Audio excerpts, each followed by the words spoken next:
Have you ever felt like your happiness is at the mercy of someone else? We live in a world where a text, a like, or a nod of approval from others can sometimes dictate how we feel or act. But is that really freedom, or is it a kind of cage we built for ourselves? The truth is, we can live without depending on anyone to feel happy or whole. The Stoic philosophy we're about to explore teaches us that true freedom isn't about escaping from others, but about finding strength and peace within ourselves. This isn't some abstract theory. These are principles that can change your real life, starting today. Let me guide you through these reflections and show you how you can apply them to your own life. Let's begin. 1. Be the hero of your life. We've all been there, waiting for someone to come and fix our problems, hoping that someone else will swoop in and save the day. But here's the truth. No one is coming to save you. I know that sounds harsh, but it's also incredibly freeing. Because guess what? You're the one with the paddle in your hand. You're the one who gets to decide whether or not to start rowing toward the shore. The moment you realize this, something changes. You stop waiting for rescue and instead take charge of your own destiny. Think about it. You already have everything you need to be the hero of your own story. It's not about waiting for the perfect moment or the perfect person. It's about taking action right now.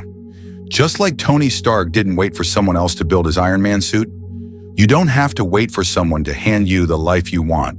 It's all within your power.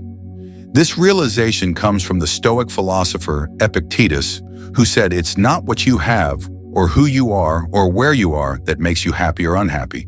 It's what you think. The moment you shift your mindset and stop waiting for someone to fix things, you'll see that you have the ability to create the happiness and strength you're looking for. You are the protagonist of your life. Don't wait for anyone to save you. It's all in your hands. 2. Take control of your emotions. Have you ever felt like a pressure cooker about to explode? That tight feeling in your chest when everything feels like it's about to overflow?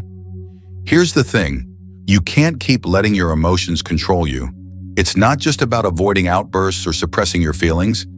It's about managing them so they don't take over your life. Because when you let your emotions rule, you're handing over the reins to your well-being, and that's the last thing you want. The great Stoic Marcus Aurelius understood this better than anyone. He said, "The soul becomes dyed with the color of its thoughts." That means your thoughts are powerful enough to shape your entire day. If you let frustration, anger, or fear control your mind, you'll start seeing chaos instead of clarity. But if you decide to manage your thoughts and emotions, you can take control of your life. Think of it like driving. Imagine you're in your car after a long, stressful day, and someone cuts you off in traffic. Your first instinct might be to yell or get angry. But here's where the Stoic approach comes in. Pause. Take a deep breath, count to 5, and ask yourself, is this really worth ruining my day? Most of the time, the answer is no. By shifting your perspective, you take the power back. You decide which emotions rule your life. Control doesn't mean suppressing emotions. It means understanding them, taking a step back, and choosing how to respond. Remember, your peace is in your hands. When you learn to manage your emotions, you stop letting anything or anyone take that peace away. 3. Learn to be with yourself. Being alone can feel intimidating, right? It's like you're constantly looking for something or someone to recharge your battery. But here's the thing, you already have everything you need to function. Learning to be okay with yourself, to enjoy your own company, isn't a weakness or something to be avoided. It's actually a superpower. I once heard a story from the singer Bustamante, and it really stuck with me. He talked about how the hardest part of fame wasn't the pressure, the interviews, or the endless tours. It was the moment at the end of the day when the lights went off, the crowd disappeared, and he was left alone in his hotel room. It was that silence, the sudden void, that hit him like a brick wall. For a long time, he tried to fill it by seeking validation from others, but eventually he realized something important. Depending on others to feel good is a trap. What he discovered is that true freedom comes when you learn to enjoy being with yourself. When you can sit with your thoughts, embrace the silence, and truly value your own company. You no longer need the approval or applause of others. This is something even the Stoic philosopher Seneca would agree with when he said, The wise man is sufficient unto himself. Now I get it. Sometimes it's tough. We fill our free time with distractions because we're afraid to face our own thoughts. But try this. Take a day completely to yourself. No phone, no social media, no one else around. Just you. Go for a walk, have a coffee, or visit a place you've always wanted to go alone.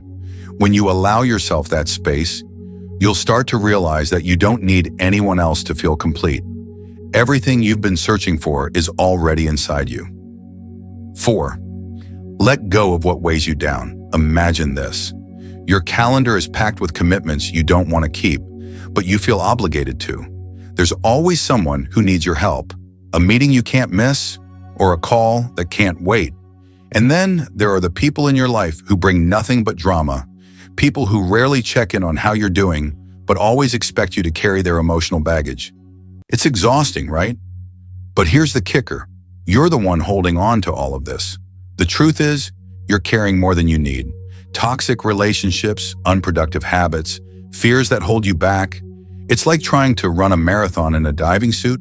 No wonder it feels heavy. But here's the good news. Letting go isn't impossible. It's one of the most liberating things you can do for yourself. It's like when you get home after a long day, take off those uncomfortable shoes and feel the relief wash over you.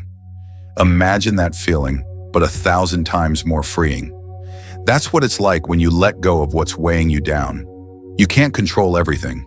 You can't control how others treat you or the decisions they make, but you can control how much you hold on to.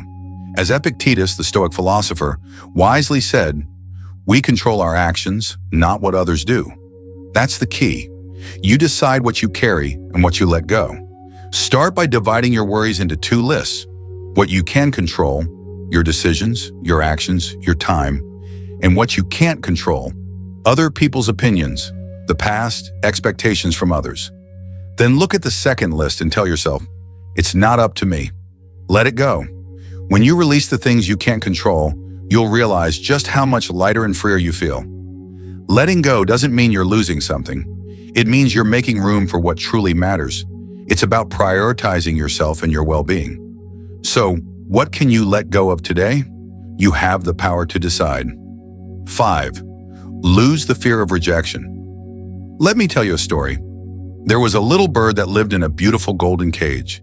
It had everything it needed: food, water, a safe place to rest. But every time it looked through the bars, it dreamed of flying free in the sky. Then one day, to its surprise, the door to the cage opened. But do you know what it did? It stayed inside. The fear of the unknown, the fear of rejection from the outside world, kept it still. It stayed caged, not by the bars, but by its own fears. Now think about your own life. How many times have you stayed in your comfort zone, afraid of what others might think? The fear of rejection is like a shadow that follows us around, even when we don't realize it. You avoid speaking up in a meeting because you're scared your idea might sound ridiculous. You don't voice your true opinion in conversations because you fear someone might disagree. But here's the truth. Living in fear of rejection isn't living. It's merely surviving. And that's not what you're meant for. Marcus Aurelius, one of the greatest Stoic philosophers, didn't worry about likes or social approval. He understood that what others think about you doesn't define you. The Stoics were all about focusing on what you can control, and rejection is something outside of your control. You decide how much power you give to someone else's opinion. Here's a challenge for you. Start small. Ask for a discount at a store, even when you don't have a reason. Most likely they'll say no. And guess what? Nothing happens. It doesn't change who you are. Then try something bigger. Say no to plans you don't want to join, or speak your mind in a conversation you usually avoid. Every time you face the fear of rejection, it loses its power over you. You'll start to realize that rejection isn't the end of the world. In fact, it's just another step toward growing stronger. When you stop fearing rejection, you give yourself the freedom to act more authentically. You stop needing approval from others to feel validated. The only validation that truly matters comes from within. And trust me, once you start embracing that, you'll feel a weight lift off your shoulders. 6. Learn to say no. Here's a truth we all know but sometimes refuse to admit. Your time is incredibly valuable. It's like having an exclusive guest list for a party. But how often do we let people walk in without a second thought?